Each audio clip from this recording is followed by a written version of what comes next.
Why is animal testing necessary? I went to vet tech school for 2 years. I got my degree and I worked as a veterinary technician for another 2. But during my time studying to be a registered veterinary technician, I got to see the side of animal lab testing that nobody else really gets to see unless they work with animals in lab testing. So, why is it necessary that we test these animals? Labs have stress-free environments despite what people like to think. The people are trained specifically to provide the kindest, calmest experience for them that they possibly can without interfering with testing. One of the biggest things I have noticed is that people are completely okay with children having pets. Little 3-year-old, 4-year-old kids have hamsters, have mice, guinea pigs, frogs, snakes. I mean, you name it, and kids have had it at least once.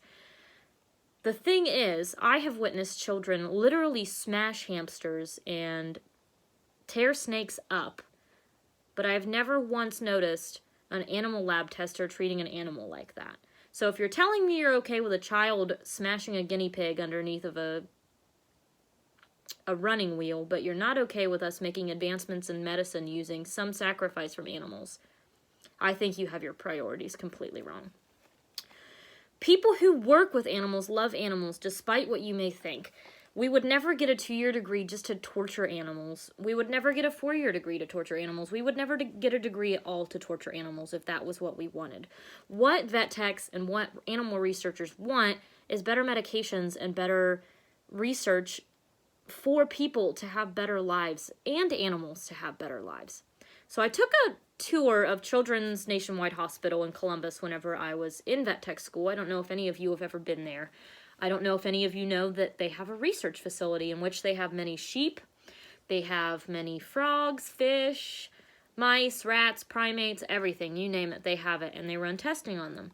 They use the frogs to try to find testing for being able to regrow body parts. So using the genetics from a frog and maybe using stem cells, they're hoping to one day be able to regenerate some body parts, or at least be able to reattach body parts after more hours. So that's why they use frogs.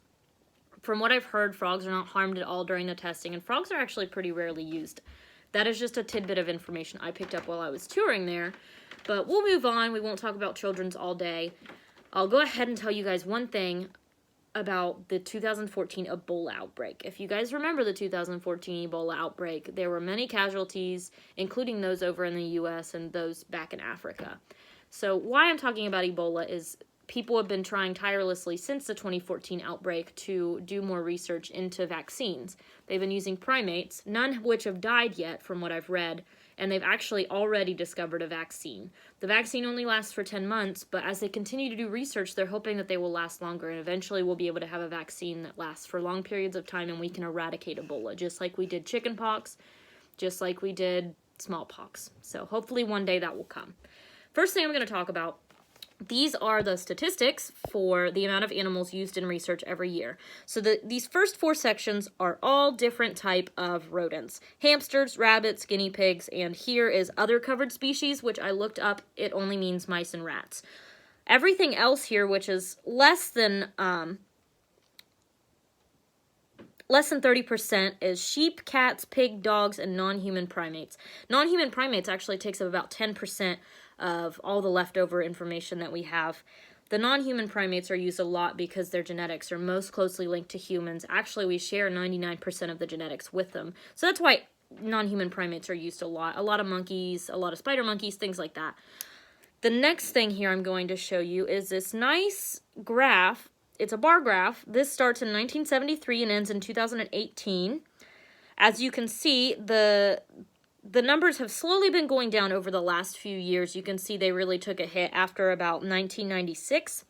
That is because researchers are finding new ways to do lab testing without actually needing as many animals. So it's not like the research isn't just helping with medications. We're helping find ways to use less animals in research while doing research on them.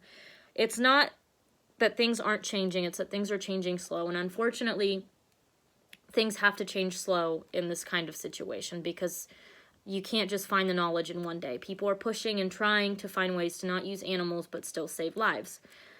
Here are my next lists. You won't be able to read any of this, but I'm going to go through a couple of the ones that are on here. These are all medications that we have been given thanks to animal testing. Some of the ones listed here is OxyContin, Suboxone, Nasonex, and I know at least one of us have used OxyContin at some point in our life. It's a pain reliever, and it's a very strong pain reliever. A lot of people with cancer get it, a lot of people with broken bones. Nasonex is another one, a big one that we've all had to have at one point been recommended if we've had allergies. Nasonex is the thing that you spray up there to help with congestion during allergy season, and we got that thanks to animal testing. Symbicort is an asthmatic drug, one that I have actually witnessed used, and it is around thanks to the testing of mice, rats, and dogs. My own mother uses Symbicort, and I'm very grateful for the creation of it. Next thing here, this is another great statistic. I love this one. So this small little red section here are animals that will experience pain at some point during research testing. Everything else here, this gigantic green section, is no pain at all. So 60% of animals in research labs will never feel any sort of pain. They will only be watched and monitored for responses to situations. This 33% here, this giant orange one, is animals used for pain testing, but have anesthesia on board, so they will never actually feel pain. They'll have anesthesia at all times. This 7% does feel pain, but the reason they feel pain is due to the fact that we wouldn't be able to give them anesthesia and expect good results from the trials. Unfortunately, that is the way some of these things go. There is going to be pain experienced in research at some point, but the question is it a necessary evil? So I'm done with the slide. I'm going to go ahead and go over my last few statistics here. So we eat more ducks in an entire year than all the animals used in research labs all over the world. So we're going to use more ducks. We're going to eat more ducks. We're going to put them through more pain than any of the animals that will ever experience research labs or anything like that.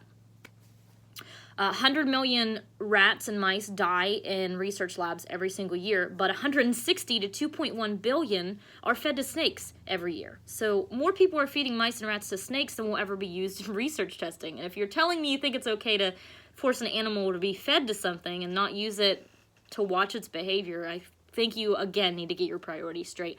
Last thing I'm going to say is we kill more animals on the roads every year than we will ever use in research labs.